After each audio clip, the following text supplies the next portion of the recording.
नमस्कार साथियों, जय भीम। दलित टाइम्स में आपका स्वागत है। मैं हूं आपके साथ खुशबू। आज हमारे साथ मौजूद है एडवोकेट महमूद प्राचा जी। सर, मैं आपसे ये जानना चाहूँगी कि 1 साल बीत गया है हाथरस की बेटी को के साथ जो भी हुआ था, उस पूरे कांड को 1 साल बीत गया है, अब तक इंसाफ नहीं मिला है। इस पर आपका क्या कहना है? इंसाफ नहीं, नाइंसाफ़ी की इंतहा हो गई है।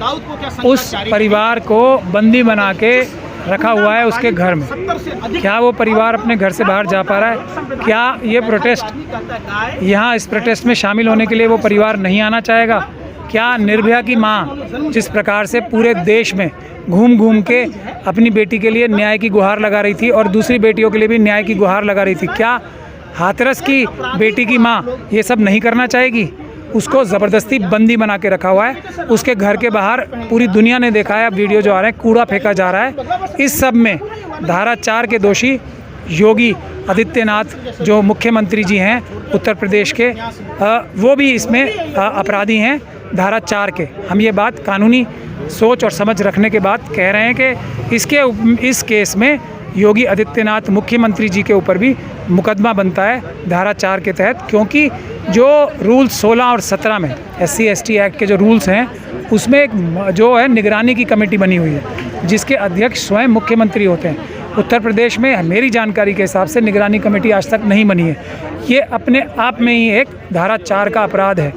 तो और उसके बाद ना DM गए वहाँ पे मौके पे, और उस वक़्त जब FIR दर्ज हुई थी ना इसकी FIR मौके टाइम पे दर्ज हुई। तो इस सब में भी निगरानी कमेटी DGP साहब के चेयरमैन होते हैं, DGP साहब मेंबर होते हैं, और जो सेक्रेटरी सोशल वेलफेयर होते हैं वो इसके सेक्रेटरी, जो सोशल वेलफेयर के मंत्री होते हैं वो मेंबर होते हैं। ये सभी धारा 4 के अपराधी हैं इस केस में। तो जब तक इन लोगों के खिलाफ कानूनी कार्रवाई नहीं होगी, न्याय मिलने की बात भूल जानी चाहिए। लेकिन हाँ, हम लोग कानूनी लड़ाई लड़ें, और ये जॉइंट एक्शन कमेटी जैसे है और इस जैसे नौजवान जो सड़कों पे लड़ रहे हैं, जो हाथरस में भी जाके नौजवान सड़कों पे लड़ रहे हैं, उनकी मदद करने के लिए पूरे देश के schedule caste, schedule tribe, minorities के लोगों को, OBC के लोगों को सड़क पे उतरना चाहिए। जब तक ऐसा नहीं होगा, इन केसेस में न्याय नहीं, अन्याय ही मिलेगा। तो जैसा कि आपने कहा कि मनीषा के घर वालों को भी बंदी बना के रखा है, और जहां निर्भया की मां अपना मतलब इंसाफ की गुहार कर रही थी, तो इस भेद का मुख्य कारण जाति है? इस भेद का मुख्य कारण जो है मनुवादी मानसिकता है। भारत का संविधान जो बाबा साहब डॉक्टर भीमराव अंबेडकर ने बनाया था, उससे द्वेष रखना, जो ऊंचे ऊंचे ओहदों पे बैठे हुए हैं वो लोग उसका पालन ना करना, और उसके साथ गद्दारी करना ही इसका मुख्य कारण है। योगी जी मतलब जो भी मनीषा के साथ जिसने भी ये जुर्म किया है, वो योगी जी की जाति का है, तो क्या इस वजह से उनको बचाने की साजिश चल रही है? देखिए, ये सब चीज़ें प्रथम दृष्टया सच नज़र आती हैं, मगर जब FIR दर्ज होगी योगी जी के खिलाफ धारा 4 में, और इसकी इन्वेस्टिगेशन की जाएगी कि किन वजह से, जो सुप्रीम कोर्ट की एक जजमेंट भी है जिसमें ये कहा गया है कि कोई भी देश की सरकार जो है SC/ST एक्ट का पालन नहीं कर रही और सब सरकारें गिल्टी हैं, ये सुप्रीम कोर्ट की जजमेंट है। तो जब इन्वेस्टिगेशन होगी FIR दर्ज करने के बाद योगी जी पे, उनके DGP पे और उनके जो मंत्री हैं सोशल वेलफेयर के, उनके खिलाफ जब इन्वेस्टिगेशन शुरू होगी, उसमें से ये सारे तथ्य निकल के आएंगे। लेकिन अभी तो सबसे पहला कार्य तो होना चाहिए उनके खिलाफ एक FIR दर्ज हो धारा 4 में SC/ST एक्ट।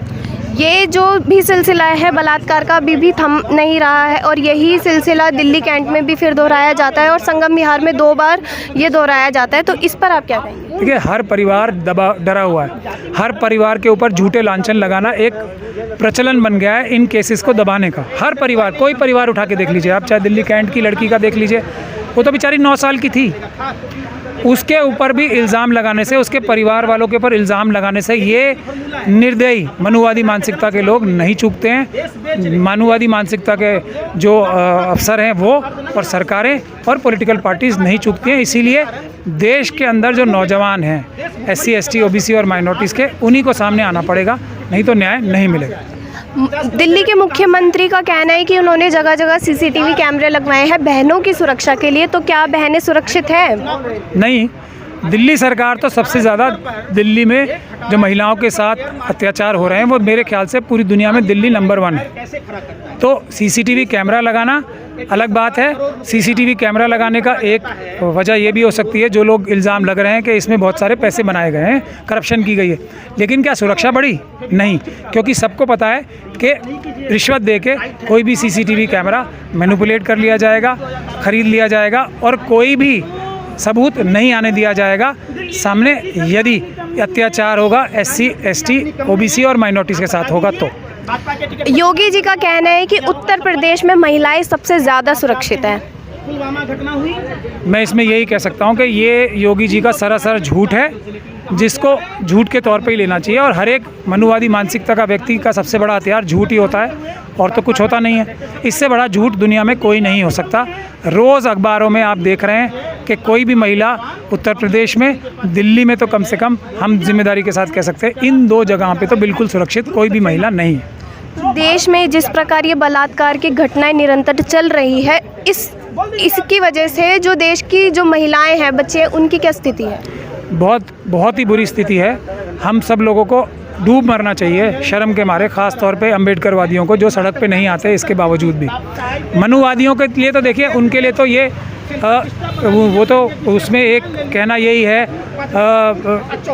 कि महिलाएं जो हैं वो एक तरीके से अछूत होती हैं या एक तरीके से पुरुषों से कम होती हैं, ये तो उनकी मान्यता है। तो उनसे तो हमें क्या उम्मीद लगानी चाहिए, लेकिन SC, ST, OBC और माइनॉरिटीज़ के लोगों को शर्म आनी चाहिए जो वो सड़कों पे नहीं है, उनकी माँ, बहन, बेटी सुरक्षित नहीं है, फिर भी वो अपने घरों में आराम से सो रहे हैं। तो ये शोभा नहीं देती उनको बात। बाबा साहब जिस चीज़ के लिए इतनी बड़ी बड़ी कुर्बानियाँ दी बाबा साहब ने महिलाओं के लिए ख़ास तौर पे, तो फिर भी हम बाबा साहब के सपनों पे खड़े नहीं उतर रहे, तो हमें इस पे शर्म आनी चाहिए। धन्यवाद। एनसीआरबी का एक और डेटा आया था जिसमें इस लिस्ट में जहाँ पर महिलाएं सबसे ज़्यादा असुरक्षित है, उसमें मध्य प्रदेश का भी नाम।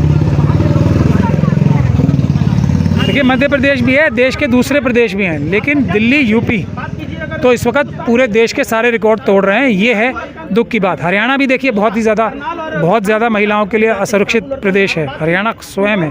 बहुत सारे प्रदेश ऐसे हैं जो महिलाओं के लिए अत्यधिक असुरक्षित हैं, लेकिन उत्तर प्रदेश और दिल्ली तो सबसे ज़्यादा। धन्यवाद।